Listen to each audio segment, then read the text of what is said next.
Alright, I'm back again with another league recap. Once again, I did take Gardevoir Banette to this league. Because again, like, you watch online, you watch the regionals, you watch like Mateus, blah, blah, blah, blah, and you're like, damn, that's so good. Let me do that as well.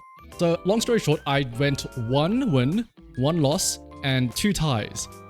And yeah, like the 2 ties, I feel like maybe could have been 3 wins, 1 loss.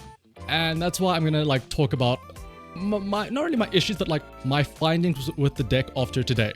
So round 1, I go up against a Dragapult player. Kinda is like a rare candy deck, but also like they have a very wide line of Dracloaks as well that they don't mind just evolving anyway as a draw engine. So it's not really like that harmful to them, and they can still like just attach regularly. Now I will say this guy, he was like, this was his first time playing IRL. So I'm like, okay, no, that's super chill. I'm you know, excited to see another new player. I'm really glad. I was also in your same shoes. I'll play slow, you know, I'll help out, I'll explain anything that you need.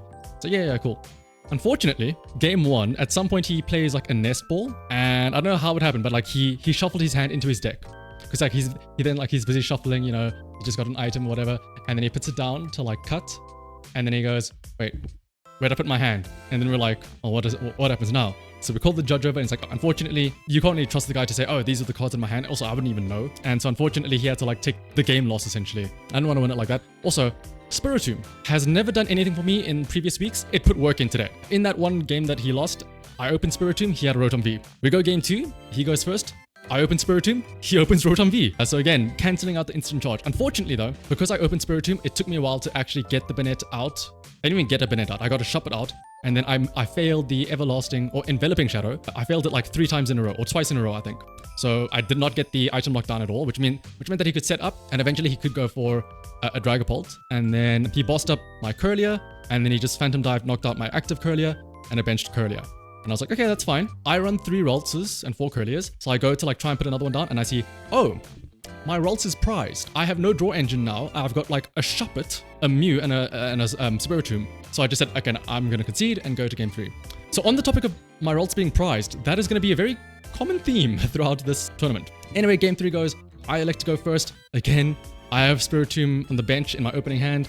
Oh, I had a Buddy Puffin. He had a Rotom V, so I'm like, none for you. Thankfully, again, he was able to set up, so it was like a bit of back and forth between the 2 of us. Eventually, I was able to get down to 1 prize. We went down to time. So game 3, we went down to time. I was using my Gardevoir to knock out some of his Dragapults and stuff like that. I had 1 prize left. He had 2 prizes left. He had just used Phantom Dive on my Gardevoir, so my Gardevoir was low, and I had 1 prize left, and he was at full HP Dragapult. So I'm like, I can't attack into it twice. Thankfully, I used to have Radiant Alakazam, but then I think after seeing, Mateus's list, and after realizing if you start Alakazam with that 2 retreat cost, it's very annoying, I replaced the Alakazam with the Screamtail, which thankfully I was able to then just Ultra Ball, grab the Screamtail, and use that to bench snipe a lonely little Dusclops instead of the... Where's my Screamtail?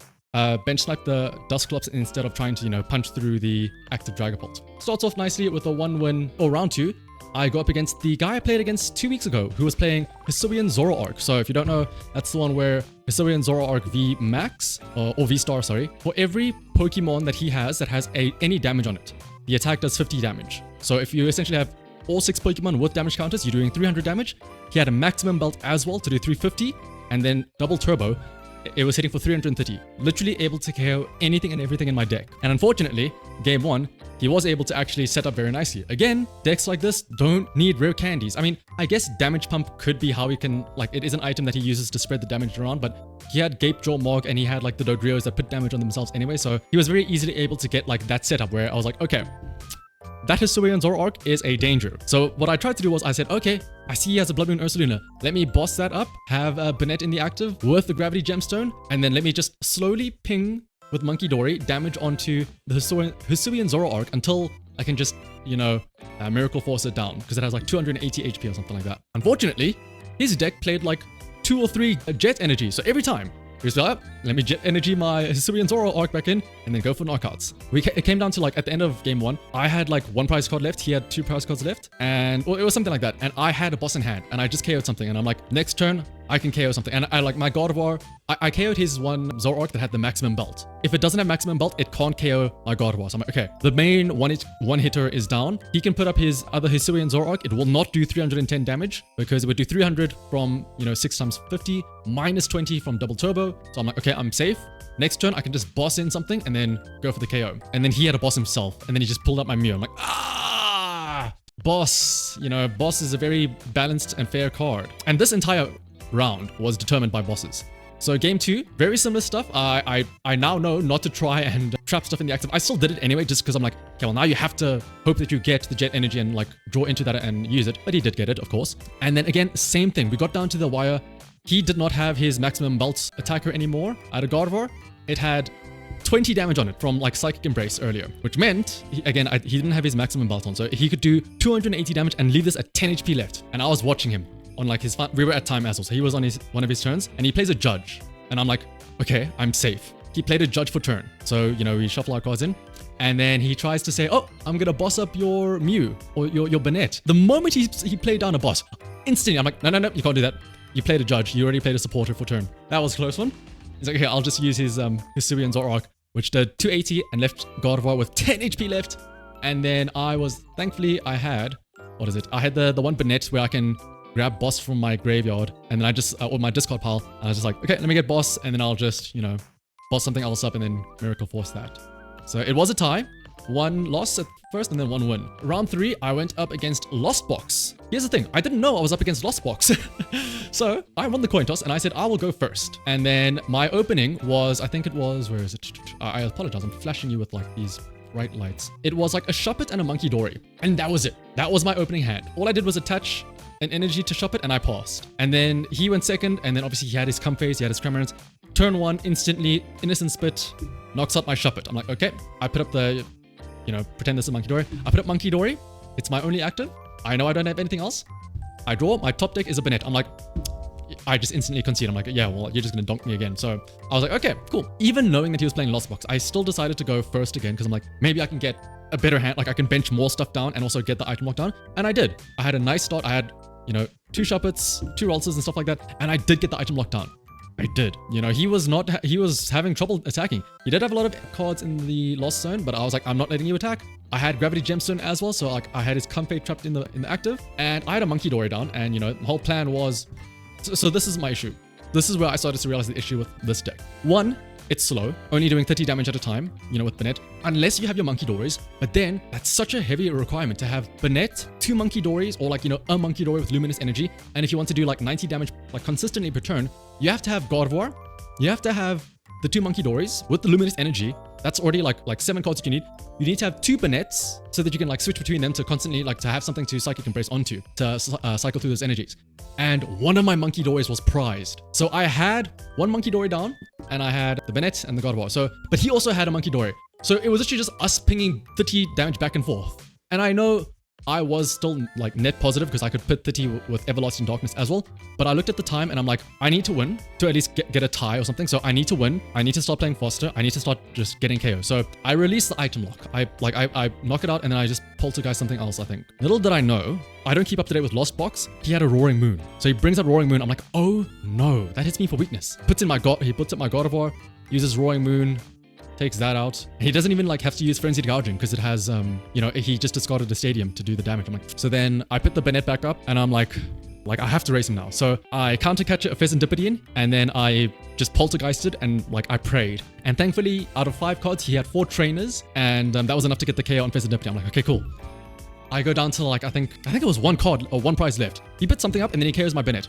Now, importantly, I do have another Gardevoir on the bench. I have a Screamtail, so he KOs the 1 Banette. I had another Banette on the bench. I had a Shuppet. Because I was talking about how we had the 2 Monkey Dories that were pinging back and forth earlier, I, at one point, had to evolve the Shuppet into a Banette. Because if he put another 30 on this, it would have knocked out. So I was like, I have to put a Banette up. And then he started putting damage on the Screamtail. So this had 70 damage on it. No energy, so I couldn't Psychic Embrace onto it. After he KOs something else, like I think he KOs like this Gardevoir or something. He's down to 1 prize. I'm down to 1 prize. Frenzied. Roaring Moon is in the active. Full HP. I had this Banette in my hand. And I'm like, if only I didn't have to evolve this Shuppet earlier, I could have Banetted, grabbed a boss's order, because we were both at 1 prize. Or if he didn't like Monkey Dory the damage onto the Screamtail, I could have used this to just bench snipe something else. So again, this is like, if I had been faster, he wouldn't have had those turns with the Monkey Dory to ping the 30 damage back onto me. So I was like, ugh. So what I did was I Hail Married. I was like, okay, you know what? I'll grab a Mew, put Mew in the active, and I'll use Frenzied Gouging with Mew. So it just insta-KOs his Roaring Moon, and then Mew like KOs itself because it puts 200 damage onto it. And I'm like, it's the best I can do. And then we went to Sudden Death. So, you know, put 6 prize cards down. Whoever takes the first prize card wins. Unfortunately, I lost the coin toss to go first. So he said, okay, he's gonna go for a second. I'm like, oh goodness. The only basic Pokemon that would survive a Cramorant was Mew. I did not get Mew. So I just said, all right, I'm benching down a bunch of Roltzes and Shuppets and I'm passing to you. You either have it or you don't. And he did have it. He did have the turn 1 Cramorant spit innocently. So that was a loss. Round 4, I go up against a Lugia Archeops. First, like, this was great because I got my first time playing against Lugia Archeops, first time playing against Lost Box, and then I played against Dragapult and the Zoroark guy before. But this was interesting. I'm like, ooh, new matchup. Let's see how it goes. Game 1, not the greatest. I was still getting used to the matchup, and I realized, okay, he was able to get down his 2 Archeopses. Also, I failed like one of my item locks, so that's why he was able to get down 2 Archeopses. And then he was starting to energize everything, and I was able to, like, again, I tried to trap stuff in the active, but then he just, again, of course, it's a Lugia, they have a lot of special energy, jet energy back in. And of course, because it's like the Chinchinos and stuff like that, it's a lot of 1 prizes. Thankfully, again, Lugia deck, Spiritomb actually comes in clutch, stops like Lumineon from being usable. So I had Spiritomb down right from the start of game 1, and we were going back and forth, but again, I had prized a Screamtail, and it was down to a point where like I had 1 prize card left, and he had however much, and I was like, I wanted to just put a 1 prizer Screamtail in the active and then just like smack the Archeopses and stuff like that. But again, because it was prized, I couldn't do that. So he did end up getting the win. It was close again though. It was like he was down to like 2 prize cards left or something like that. And he has to like boss something up. Like I think at some point he used the Water Ogerpon, the second attack which does 100 to the main, and then he like knocked out the Spiritomb. And then because Spiritomb was out, he could then go for the boss Lumineon later on. Game 2 though, I get Banette active, I get the Everlasting Darkness down. And like at one point I see he uses Great Ball and he grabs Archeops. I'm like, Iono, that goes to the bottom. And like I have Everlasting Darkness, so you cannot shuffle. That is staying there at the bottom. And then at one point he has to start getting energy out, so he's able to get 1. I don't know how he did it. I think he Professor researched to get 1 Archeops into the discard, and then he V-stars for that 1 Archeops. I'm like, enemy spotted. I am taking out that Archeops no matter what.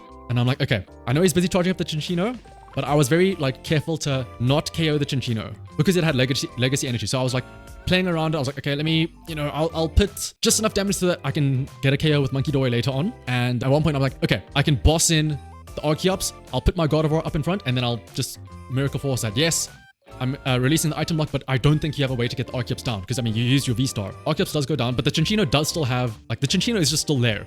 And it has like 4 energy and stuff like that. He eventually gets a 5th energy on, and like one of them being like legacy energy and stuff like that. So then he just return KOs the Gardevoir, which does suck, but I mean, I am more than happy to let him KO the Gardevoir, which is a 2-prizer, as long as I get to KO his Archeops, because then, once I get rid of this one Chinchino that had like a bunch of energy, with the legacy as well, I can Monkey Dory that to get rid of it. And then his other Chinchino only had a double turbo at the time, and then thankfully, my other Gardevoir, he was able to like slow, again, it's not exactly an item reliant deck, so item lock wasn't that good because you just have to he can still attach special energies from hand. But thankfully, because I had a Hero's Cape on my Gardevoir, it was just enough to be able to it was just enough to survive because it had like 400 and 410, as opposed to 310, which he could KO with like 5 energy for 350. So that did save me. But again, that was game 2, which I did win, and it was a tie. I know people say the issue with Gardevoir in general, but I think also Gardevoir and specifically Banette, because of how little damage it does, it feels like a best of 2 at times. Like the only game where it went to game 3 was because the guy like had a game loss within the first 5 minutes.